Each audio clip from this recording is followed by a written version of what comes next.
各位观众大家好，欢迎收看真源频道。当你按下播放，一个全新的故事即将展开，或许是在繁星闪烁的夜空下，或者是在绿意盎然的森林深处。这是一个叙述无尽可能的开始，让我们一同穿越时空，感受其中的美妙奇迹。各位观众大家好，又到了真源故事馆的时间。今天要和大家分享的主题是三车和尚窥基法师的传说。窥基法师，西元632年到682年，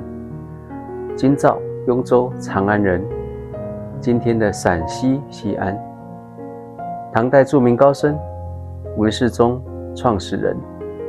俗姓玉池，字弘道，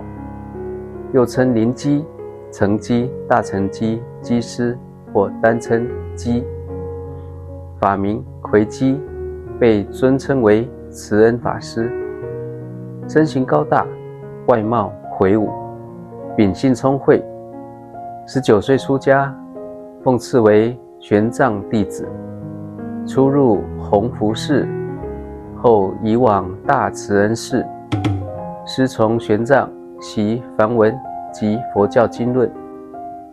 窥基起初抗拒玄奘之意，而不断侍御，出家修行，行驾3车相随，前车载兵书军论，中车载妙龄女仆，后车载美酒家传，故有3车法师之称。窥基法师25岁开始与师父玄奘参与易经，他和师父把全部的心血和智慧奉献给了易经事业。玄奘大师主译，窥基法师执笔，共译出佛教经论74部1335卷，每卷10000字左右，合计1335万字，占据整个唐代易经总数的1半以上。玄奘大师圆寂之后，他游历太行、五台、名山，四处宣讲大法，又返慈恩寺传授玄奘之修行思想、正法、佛义，著述甚多著作，时称百本书主或百本论师，而以唯识论为宗，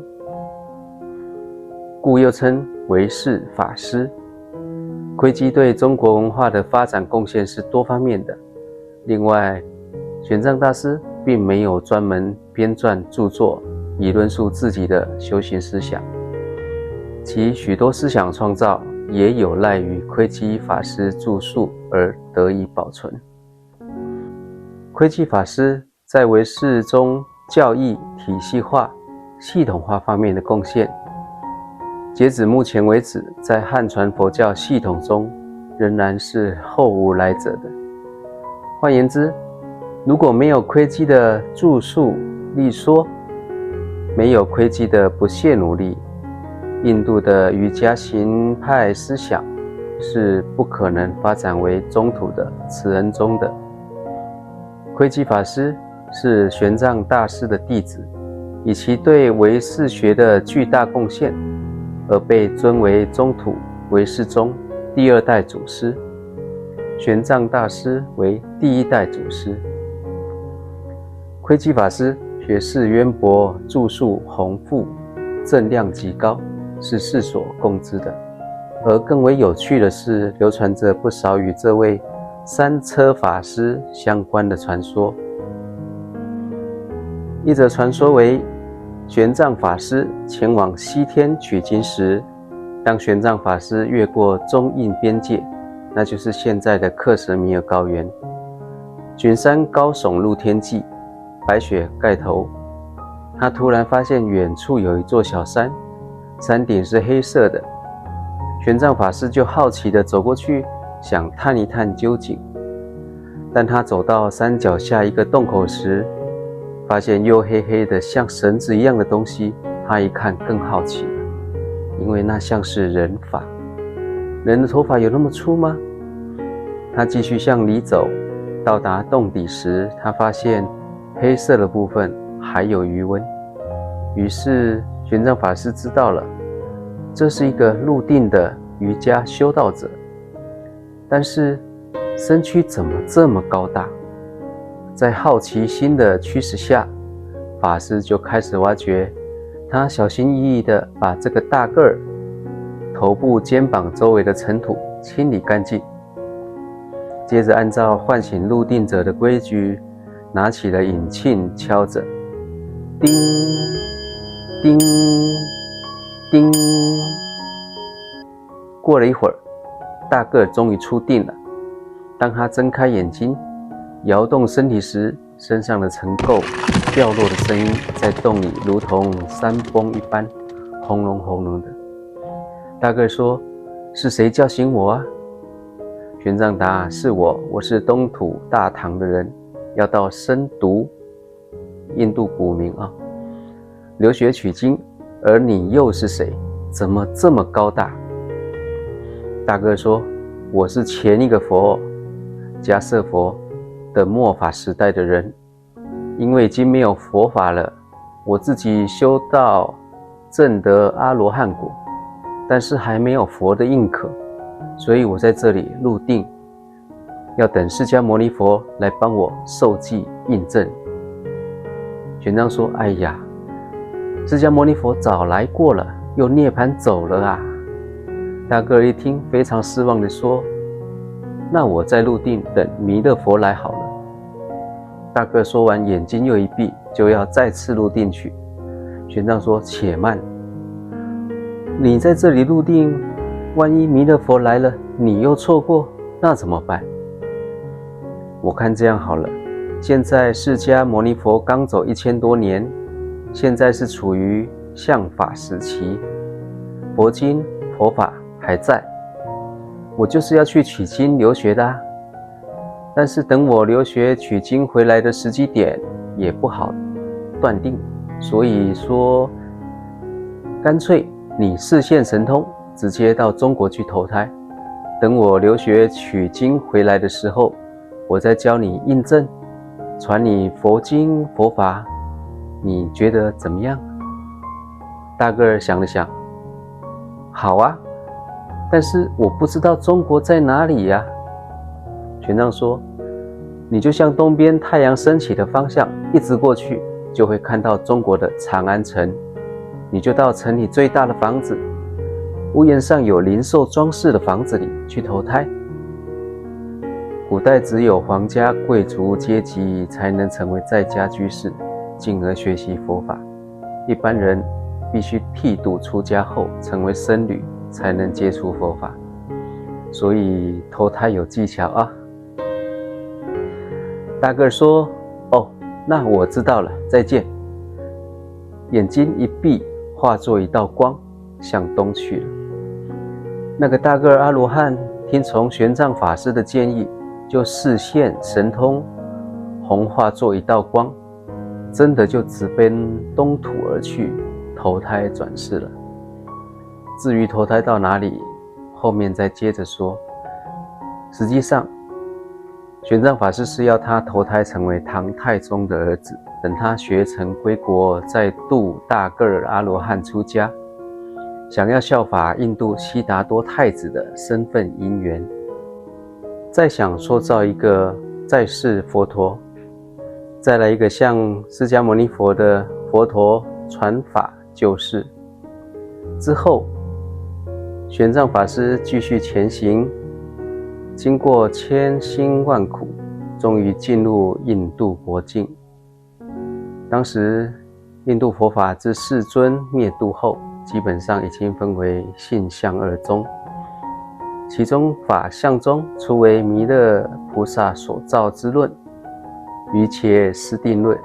立宗，后有无住菩萨、世亲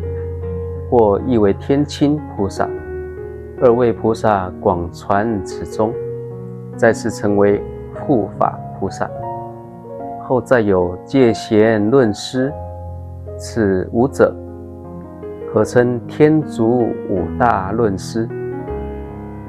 当玄奘到达印度之前，原来戒贤律师在90几岁时本来要入灭，但文殊菩萨现身阻止，要他留住身形，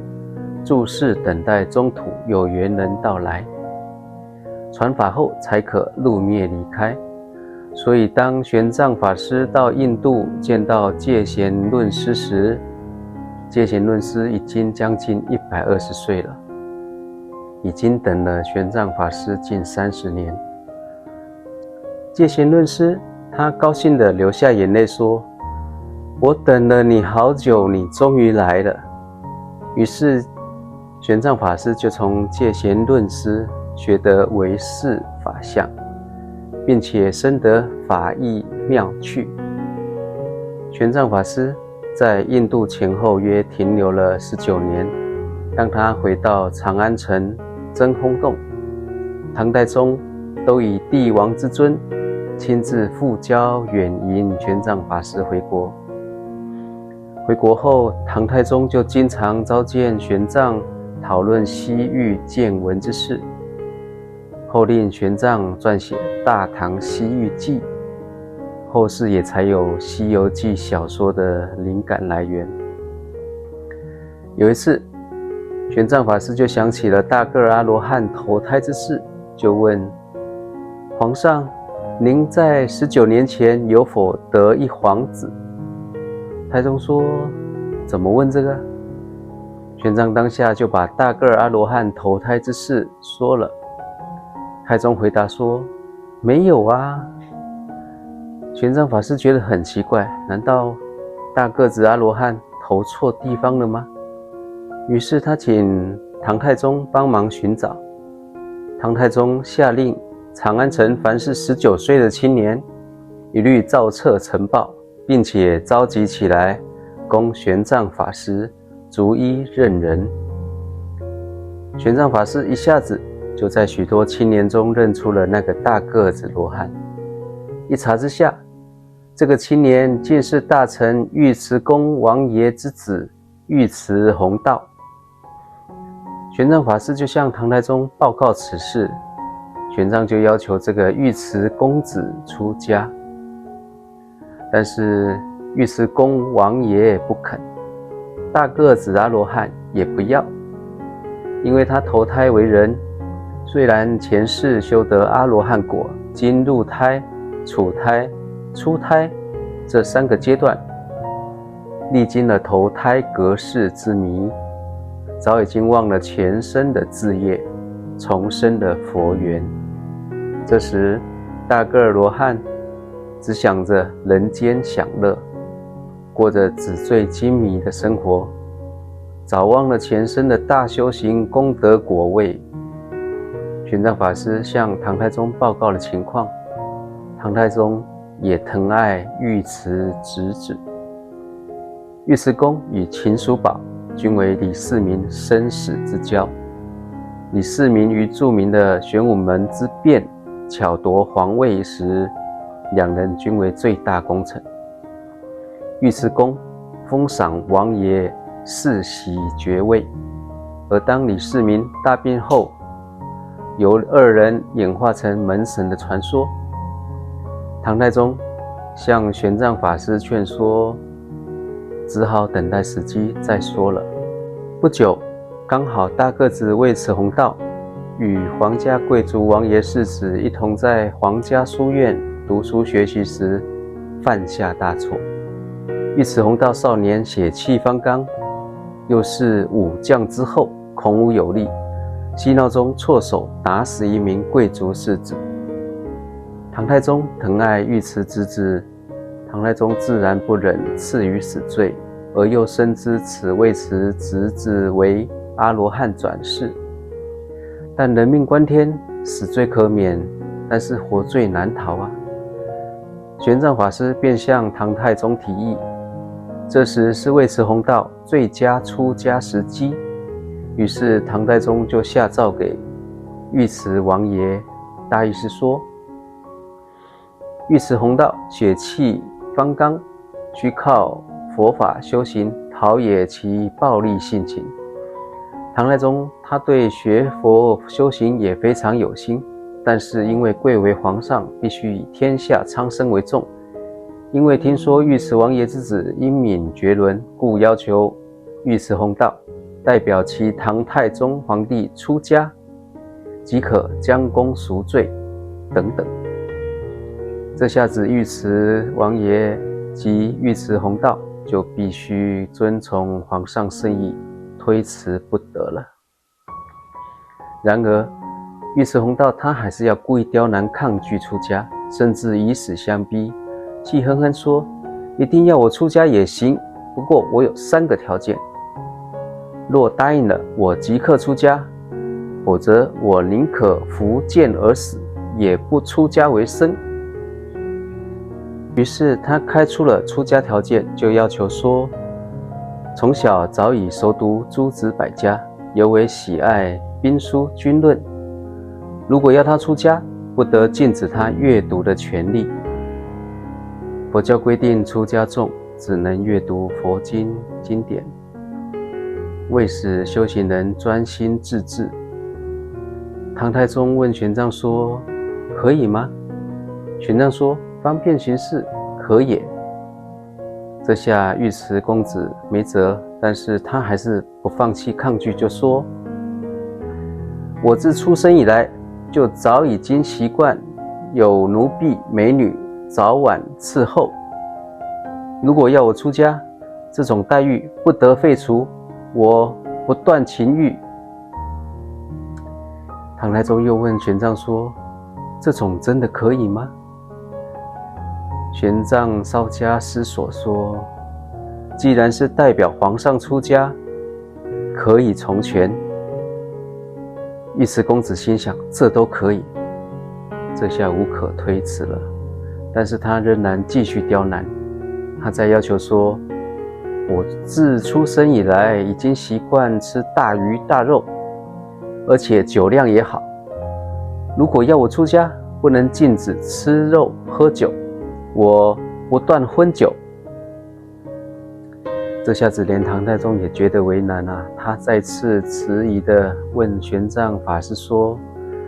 这个真的也可以吗？玄奘法师为了接引这个大个阿罗汉，觉得还是先勉强答应，让他出家学佛后，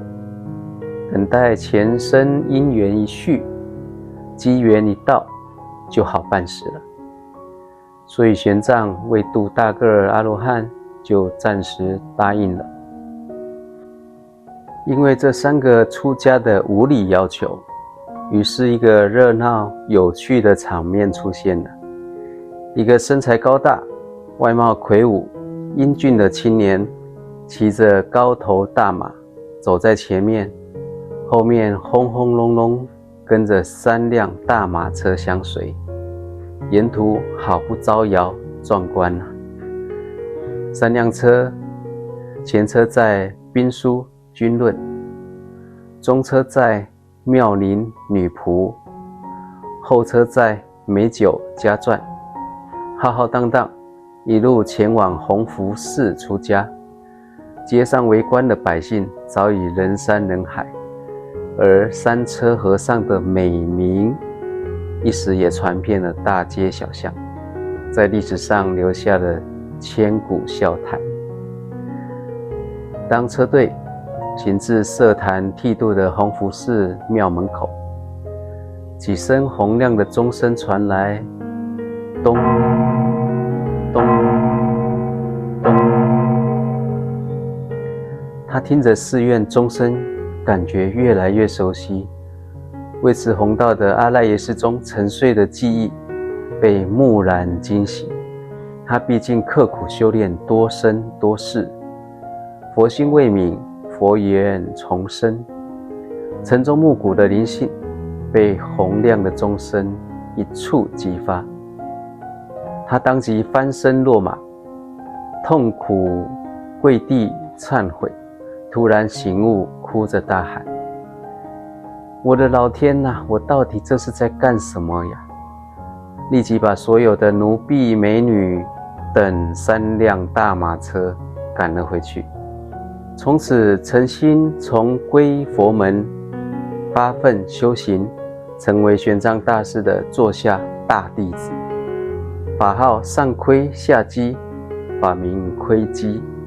后来终成一代高僧。窥基法师还有另外一则传说，即为他游历各大名山，拜访终南山律宗著名高僧道宣律师时，道宣律师因为持戒甚严，修得功德境界浩大到能感动天界天人予以供养。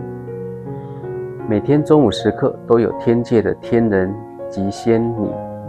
下来送饭。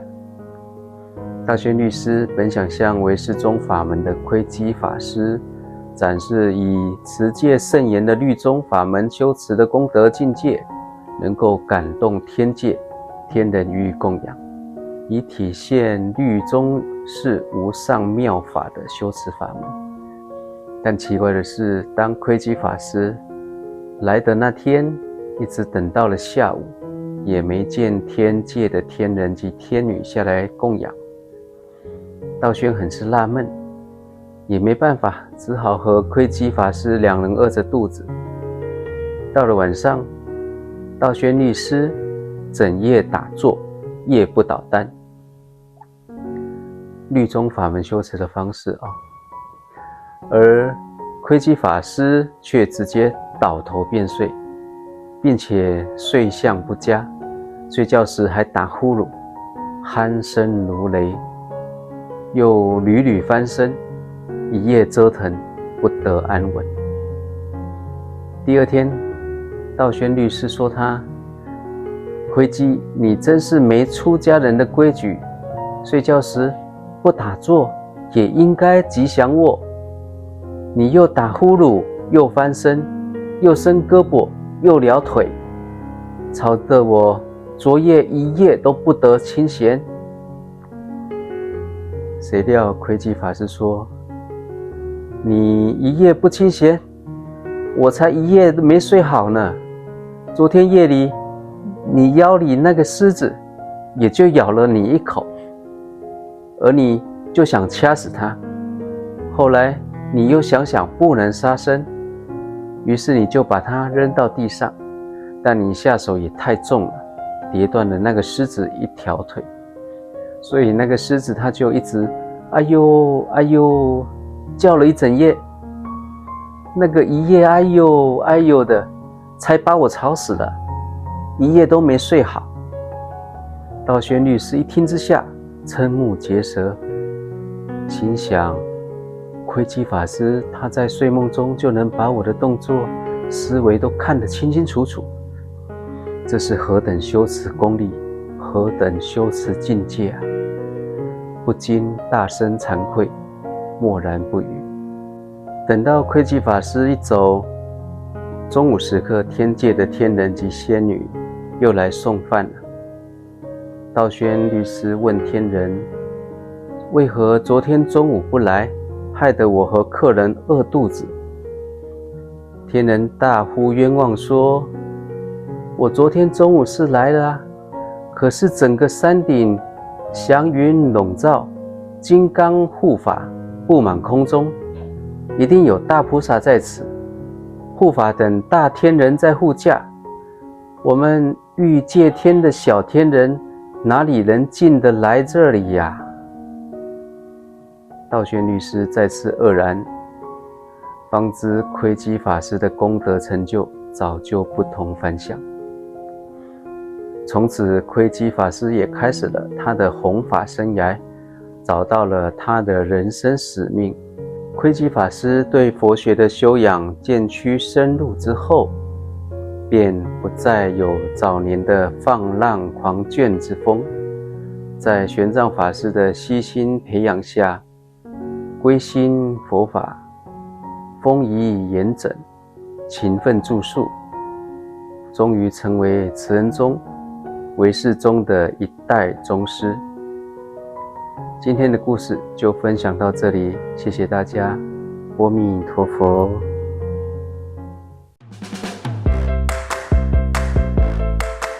非常感谢您的观赏，喜欢我们的影片，欢迎开启好运四重奏，点赞、分享、订阅，以及最重要的开启提醒小铃铛。谢谢观赏，我们下次再见喽，拜拜。